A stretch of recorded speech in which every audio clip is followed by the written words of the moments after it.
Assalamualaikum warahmatullahi wabarakatuh. Nama saya Nurli Dayati dari kelas 12 IPA 2 nomor absen 28. Hari ini saya akan menjelaskan tentang laporan keuangan perusahaan jasa guna memenuhi nilai ujian praktek ekonomi. Jadi laporan keuangan itu bisa disimpulkan sebagai berikut.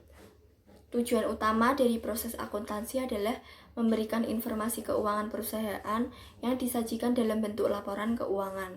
Nah, kalau di LKS sendiri, pengertian dari laporan keuangan itu merupakan hasil keluaran dari akuntansi keuangan, begitu. Nah, laporan keuangan perusahaan jasa dibagi menjadi 3. Yang pertama itu ada laporan laba dan rugi. Yang kedua ada laporan perubahan ekuitas atau modal. Yang ketiga yaitu neraca. Kita ke slide selanjutnya, yaitu yang pertama, laporan laba dan rugi. Nah, laporan laba dan rugi pengertiannya sebagai berikut. Bentuk laporan keuangan yang menyajikan informasi hasil usaha perusahaan yang isinya itu terdiri dari pendapatan usaha dan beban usaha untuk suatu periode akuntansi tertentu. Nah, jadi laporan laba dan rugi itu selisih antara pendapatan usaha dan beban usaha atas kegiatan yang dilakukan oleh perusahaan. Nah, laporan laba dan rugi itu menunjukkan besarnya laba rugi yang diperoleh suatu perusahaan. Singkatnya begitu. Nah, kalau rumusnya laba rugi sama dengan total pendapatan dikurangi total beban. Gitu. Oh ya, kalau selisih total pendapatan dan total beban itu hasilnya positif, berarti perusahaannya itu mengalami laba. Kalau hasil selisih dari total pendapatan dan total bebannya itu negatif, berarti perusahaan tersebut mengalami rugi, begitu. Kita ke slide selanjutnya, yaitu ada bentuk laporan laba dan rugi. Nah, di sini ini kan ada pendapatan ya. Maaf.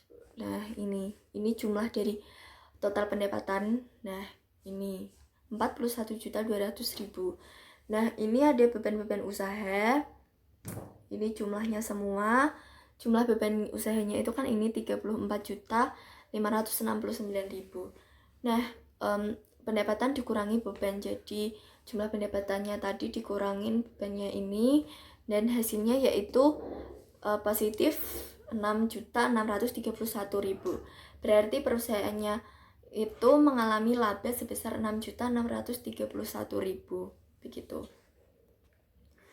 Nah, kita ke slide selanjutnya, yaitu jenis yang kedua, laporan perubahan ekuitas atau modal. Jadi pengertiannya sebagai berikut. Laporan perubahan ekuitas atau modal itu adalah salah satu bentuk laporan keuangan yang memberikan informasi tentang penyebab bertambah atau berkurangnya modal usaha selama dalam masa periode tertentu. Nah, ini ada unsur-unsur unsur-unsur laporan perubahan modal. Itu ada 4. Yang pertama, modal awal atau balance at the beginning of the period. Yang kedua, laba rugi bersih atau net profit or loss. Yang ketiga yaitu setoran atau penarikan pemilik yang disebut juga sebagai drawings atau prefer. Yang keempat yaitu modal akhir, yaitu balance at the end of the period. Kita ke slide selanjutnya. Ini ada rumus. Jadi jika suatu perusahaannya itu mengalami laba, maka modal akhir rumusnya sama dengan modal awal ditambah laba dikurangi prefer. Kalau perusahaannya itu mengalami rugi, maka rumus modal akhirnya itu modal awal dikurangi rugi dikurangi prefer.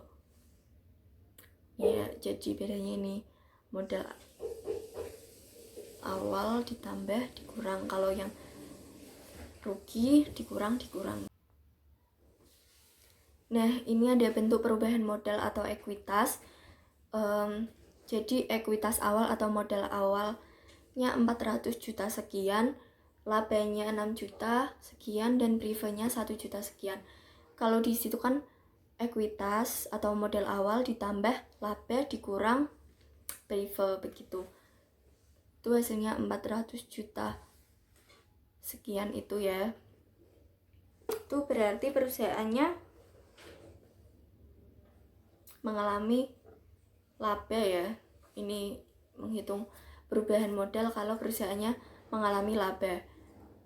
Jadi perubahan modal atau ekuitas itu menunjukkan perubahan atau posisi pada akhir periode penghitungan di suatu perusahaan. Di slide selanjutnya ada neraca.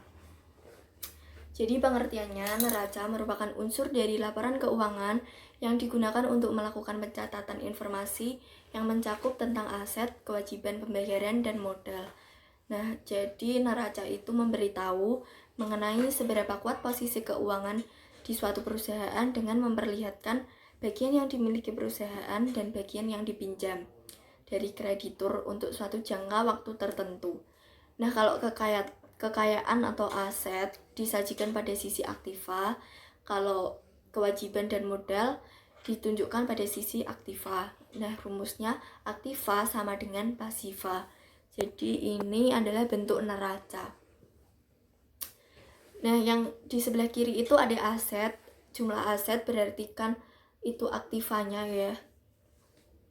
Kekayaannya, nah jumlah kekayaannya itu kan 480 juta sekian. Nah, yang sebelah kiri itu kan ada liabilitas dan ekuitas, atau bisa disebut juga dengan utang ditambah modal akhir. Jadi dia kan jumlahnya 400 juta 80 sekian. Sama ya, kanan dan kiri berarti aktiva sama dengan pasiva.